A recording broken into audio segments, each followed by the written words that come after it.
ನಮಸ್ಕಾರ ವೀಕ್ಷಕರೇ, ಈಗ ನಾನು ವೃಶ್ಚಿಕ ರಾಶಿ ಸ್ಕಾರ್ಪಿಯೋ ಜೂನ್ 2025 ರೀಡಿಂಗ್ ಮಾಡ್ತಾ ಇದ್ದೀನಿ. ವೃಶ್ಚಿಕ ರಾಶಿಯವರ ರೀಡಿಂಗ್ ಆಗಿರುತ್ತೆ. ಚಾನೆಲ್ನ ಸಬ್ಸ್ಕ್ರೈಬ್ ಮಾಡಿಲ್ಲ ಅಂದರೆ ದಯವಿಟ್ಟು ಸಬ್ಸ್ಕ್ರೈಬ್ ಮಾಡಿ. So let's see monthly tarot ಏನು ಅಂತ ಚೆಕ್ ಮಾಡೋಣ. ಜೂನ್ 2025 ಇದು ಸ್ಕಾರ್ಪಿಯೋ ವೃಶ್ಚಿಕ ರಾಶಿಯವರ ರೀಡಿಂಗ್ ಆಗಿದೆ. ಸೊ ಏನು ಚಾಲೆಂಜಸ್ ಬರಲಿದೆ ಅಂತ ಚೆಕ್ ಮಾಡೋಣ, ಹಾಗೂ ಏನಿದೆ ಬ್ಲೆಸ್ಸಿಂಗ್ಸ್ ನಿಮಗೆ ಯೂನಿವರ್ಸ್ ಕಡೆಯಿಂದ ಅಂತ ಚೆಕ್ ಮಾಡೋಣ. ಏನಾದರೂ ನೆಗೆಟಿವ್ ಎನರ್ಜಿ ಇದೆಯಾ, ಏನನ್ನು ಫೋಕಸ್ ಜಾಸ್ತಿ ಮಾಡಬೇಕು ಈ ರಿಲೇಷನ್ಶಿಪ್ನಲ್ಲಿ, ಅಂದರೆ ಬರುವಂಥ ಒಂದು ಜೂನ್ ತಿಂಗಳಲ್ಲಿ ರಿಲೇಷನ್ಶಿಪ್ ವಿಷಯವಾಗೂ ಏನಾದರೂ ಫೋಕಸ್ ಮಾಡುವಂಥದ್ದು ಇದೆಯಾ ಅಂತ ಚೆಕ್ ಮಾಡೋಣ. ಹಾಗೂ ಆಪರ್ಚುನಿಟಿ ಏನಿದೆ ಮತ್ತು ದೈವದಿಂದ ಏನಿದೆ ಮೆಸೇಜ್ ಅಂತ ಚೆಕ್ ಮಾಡೋಣ. ಸೊ ಎಲ್ಲ ಕಾರ್ಡ್ಸ್ನ ತೆಗೆದಿದ್ದೀನಿ. ನಿಮ್ಮ ರೀಡಿಂಗ್ ಇವಾಗ ನಾನು ಶುರು ಮಾಡ್ತಾ ಇದ್ದೀನಿ. ಚಾಲೆಂಜ್ ಏನಾಗಿದೆ ಅಂದರೆ ಹೈ ಪ್ರೀಸ್ಟಸ್ ಬರ್ತಾ ಇದೆ. ಇಲ್ಲಿ ಹೈ ಪ್ರೀಸ್ಟಸ್ ಏನು ತೋರಿಸ್ತಾ ಇದೆ ಅಂದರೆ, ನೀವು ಒಂದೊಂದು ಸಲ ನಿಮ್ಮ ಒಳ ಮನಸ್ಸು ಏನು ಹೇಳುತ್ತೆ ಅದನ್ನು ತುಂಬಾ ನೆಗ್ಲಿಜೆಂಟಾಗಿ ತೊಗೊಂಡ್ಬಿಡ್ತೀರ, ಫೋಕಸ್ ಮಾಡೋದಿಲ್ಲ. ನಿಮ್ಮ ಒಳ ಮನಸ್ಸು ಏನನ್ನು ಮಾಡಬೇಡ ಅಂತ ಹೇಳುತ್ತೆ ಅದನ್ನ ನೀವು ವಿರುದ್ಧವಾಗಿ ಮಾಡ್ಕೊಂಡು ಹೋಗ್ಬಿಡ್ತೀರಾ. ಏನೂ ಆಗಲ್ಲ ಮಾಡಿಬಿಡ್ತೀನಿ ಅಂತ ನಿಮ್ಮ ಮನಸ್ಸಿಗೆ ವಿರುದ್ಧವಾಗಿ ಹೋಗ್ತೀರಾ. ಜೂನ್ ತಿಂಗಳಲ್ಲೂ ಆ ಥರ ಒಂದು ತಪ್ಪನ್ನು ಮಾಡುವ ಎಲ್ಲ ಸಾಧ್ಯತೆ ಇದೆ. ನಿಮ್ಗೆ ಯಾವುದು ತುಂಬಾ ಫೋರ್ಸ್ಡ್ ಅನಿಸ್ತಾ ಇದೆ, ನಿಮಗೆ ಇಷ್ಟ ಆಗ್ತಾ ಇಲ್ಲ ಮಾಡೋಕ್ಕೆ, ಅಥವಾ ನಿಮಗೆ ಯಾರೋ ಏನೋ ಮಾಡು ಅಂತ ನಿಮಗೆ ಒಂಥರ ದಿ ಆರ್ ಪುಷಿಂಗ್ ಯು ಅಂದರೆ ದಯವಿಟ್ಟು ಮಾಡೋಕ್ಕೆ ಹೋಗಬೇಡಿ. ನಿಮ್ಮ ಮನಸ್ಸಿಗೆ ವಿರುದ್ಧವಾಗಿ ಹೋಗಬೇಡಿ, ನಿಮ್ಮ ವ್ಯಾಲ್ಯೂ ಸಿಸ್ಟಮ್ಗೆ ವಿರುದ್ಧವಾಗಿ ಹೋಗಬೇಡಿ. ಸೆಲ್ಫ್ ರೆಸ್ಪೆಕ್ಟ್ ಅನ್ನೋದನ್ನು ನೀವು ತಗೊಳ್ಳೇಬೇಕು. ಯಾರೂ ಕೊಡಲ್ಲ, ಅದನ್ನ ನೀವೇ ಪಡಿಬೇಕು. ಓಕೆ, ಸೊ ನಿಮಗೆ ಯಾವುದು ಸರಿ ಅನಿಸೋದಿಲ್ಲ ಅದನ್ನು ದಯವಿಟ್ಟು ಮಾಡೋಕ್ಕೆ ಹೋಗಬೇಡಿ. ಒಂದೊಂದು ಸಲ ಪ್ರೆಷರಲ್ಲಿ ಮಾಡಿಬಿಡ್ತೀರಾ, ಆಮೇಲೆ ಬೇಜಾರು ಮಾಡ್ಕೊಳ್ತೀರಾ. ಅದೇ ನಿಮಗೆ ಜೂನ್ ಮಂತಲ್ಲೂ ಚಾಲೆಂಜ್ ಆಗುತ್ತೆ ಅಂತ ತೋರಿಸ್ತಾ ಇದೆ. ಏನು ಬ್ಲೆಸ್ಸಿಂಗ್ ಬರ್ತಾ ಇದೆ ಅಂದರೆ, ಓಕೆ 7 ಆಫ್ ಸ್ಪೋರ್ಟ್ಸ್ ಬರ್ತಿರೋದ್ರಿಂದ ನಿಮ್ಗೆ ಯಾರೂ ಏನು ಮೋಸ ಮಾಡೋದಿಲ್ಲ, ಅದೇ ಬ್ಲೆಸ್ಸಿಂಗ್ ಆಗಿದೆ ನಿಮಗೆ. Okay, which is a good sign. ಯಾವುದೇ ರೀತಿಯಾದ ಲಾಸ್ ನೋಡ್ತಾ ಇಲ್ಲ, ಹಾಗೂ ಯಾರೋ ಏನೋ ನಿಮ್ಮ ಬೆನ್ನ ಹಿಂದೆ ಚೂರಿ ಹಾಕೋದು ಆ ಥರದ್ದು ಏನೂ ಇಲ್ಲ, ಆ ಥರ ಏನೂ ಆಗೋದಿಲ್ಲ ಅಂತ ತೋರಿಸ್ತಾ ಇದೆ.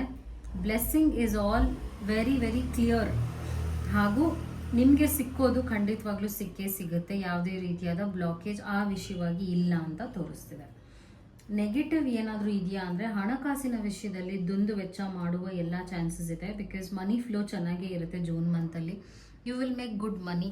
ಅದರಿಂದ ಏನಾಗುತ್ತೆ ಅಂದರೆ, ಮೇ ಬಿ ನಿಮ್ಗೆ ಅನ್ನಿಸ್ಬೋದು ಇನ್ನೊಂದು ಸ್ವಲ್ಪ ಹಣ ಖರ್ಚು ಮಾಡೋಣ, ದಟ್ಸ್ ಓಕೆ ಅಂತ ಆ ರೀತಿಯಾದ ಯೋಚನೆ ಬರ್ಬೋದು. ಸೊ ಯೋಚನೆ ಮಾಡಿ ಹಣ ಖರ್ಚು ಮಾಡಿ. ತುಂಬ ಖರ್ಚಾಗುತ್ತೆ ಜೂನ್ ತಿಂಗಳು ಅಂತ ತೋರಿಸ್ತಿದೆ. ನಿಮ್ಮ ಸೇವಿಂಗ್ಸ್ನಲ್ಲೂ ನೀವು ಖರ್ಚು ಮಾಡೋಕ್ಕೆ ಶುರು ಮಾಡಿಬಿಡ್ಬೋದು. ಏನನ್ನು ಫೋಕಸ್ ಮಾಡಬೇಕು ಅಂದರೆ, 4 ಆಫ್ ಕಪ್ಸ್ ಬರ್ತಿರೋದ್ರಿಂದ ನಿಮ್ಮ ಅಟೆನ್ಷನ್ ಕಾನ್ಸಂಟ್ರೇಷನ್ ಜೂನ್ ತಿಂಗಳಲ್ಲಿ ಸ್ವಲ್ಪ ಪಾಸಿಟಿವ್ ಆಗಿರೋದಿಲ್ಲ, ಅಂದರೆ ನಿಮಗೆ ಉಪಯೋಗ ಆಗೋಗಿರೋದಿಲ್ಲ. ತುಂಬಾ ಝೋನ್ ಔಟ್ ಆಗಿಬಿಡ್ತೀರಾ, ಹಾಗೂ ಯಾವುದೋ ಒಂದು ವಿಚಾರವಾಗಿ ಥಿಂಕ್ ಮಾಡಿಬಿಟ್ರೆ ಅದರಲ್ಲೇ ಮುಳುಗೋಗ್ಬಿಡ್ತೀರಾ.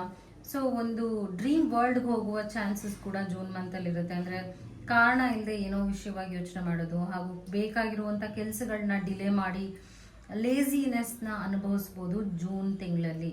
ಇದರಿಂದ ನಿಮ್ಮ ರಿಲೇಷನ್ಶಿಪ್ ಇಂಪ್ಯಾಕ್ಟ್ ಆಗುತ್ತೆ, ಹಾಗೂ ನಿಮ್ಮ ಕೆಲಸ ಕಾರ್ಯದಲ್ಲೂ ನೀವು ಸ್ವಲ್ಪ ಅಡ್ಡಿ ಆತಂಕಗಳನ್ನ ನೋಡಬಹುದು ಅಂತ ತೋರಿಸ್ತಾ ಇದೆ. ಈ ವಿಚಾರವಾಗಿ ಹುಷಾರಾಗಿರಿ ಅಂತ ನಿಮಗೆ ಕಾರ್ಡ್ ಹೇಳ್ತಾ ಇದೆ.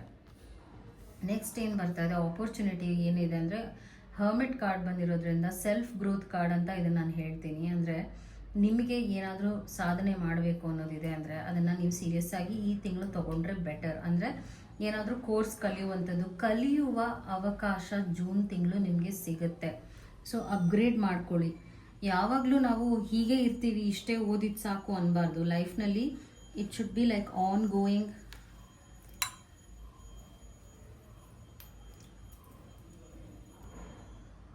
ಗೋಯಿಂಗ್ ಆಗಿರಬೇಕು ವಿಷಯಗಳು. ಸೊ ಕಾನ್ಸಂಟ್ರೇಟ್ ಮಾಡಿ, ಖಂಡಿತವಾಗ್ಲೂ ನಿಮಗೆ ಈ ವಿಚಾರದಲ್ಲೂ ಜಯ ಸಿಕ್ಕೇ ಸಿಗುತ್ತೆ ಅಂತ ತೋರಿಸ್ತಾ ಇದೆ.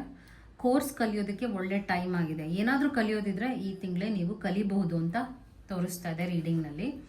ಕಮ್ ಟು ದಿ ಎಡ್ಜ್ ಅಂತ ಬರ್ತಾ ಇದೆ. ಕಮ್ ಟು ದಿ ಎಡ್ಜ್ ಅಂದರೆ ಜೂನ್ ತಿಂಗಳಲ್ಲಿ ಏನಾಗುತ್ತೆ ಅಂದರೆ, ನಿಮಗೆ ಕಷ್ಟಗಳು ಏನಾದರೂ ಇದೆ ಅಂದರೆ ಅದು ಪರಿಹಾರ ಆಗುತ್ತೆ, ಅಂದರೆ ಎಂಡ್ ಆಗೋಗುತ್ತೆ.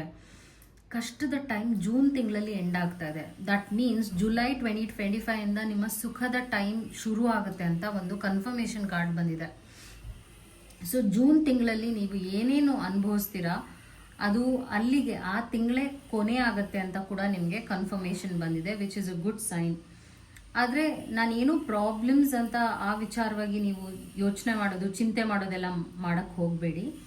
ನಾನೇನು ನೋಡ್ತಿದ್ದೀನಿ ಅಂದರೆ, ಏನಾದರೂ ಎಂಡ್ ಆಗೋದಿದೆ ಅಂದರೆ ಜೂನ್ ತಿಂಗಳಲ್ಲಿ ಖಂಡಿತವಾಗ್ಲೂ ಕೆಟ್ಟದ್ದು ಪರಿಹಾರ ಆಗಿ ಎಂಡ್ ಆಗಿ ಜುಲೈ ತಿಂಗಳಲ್ಲಿ ನಿಮಗಿನ್ನ ಅದ್ಭುತವಾದ ಟೈಮ್ ಬರುತ್ತೆ ಅಂತ ತೋರಿಸ್ತಾ ಇದೆ. ಅದು ನಿಮ್ಮ ರೀಡಿಂಗ್ ಆಗಿತ್ತು. ಟೇಕ್ ಕೇರ್, ನಮಸ್ಕಾರ, ಥ್ಯಾಂಕ್ ಯು ಸೋ ಮಚ್.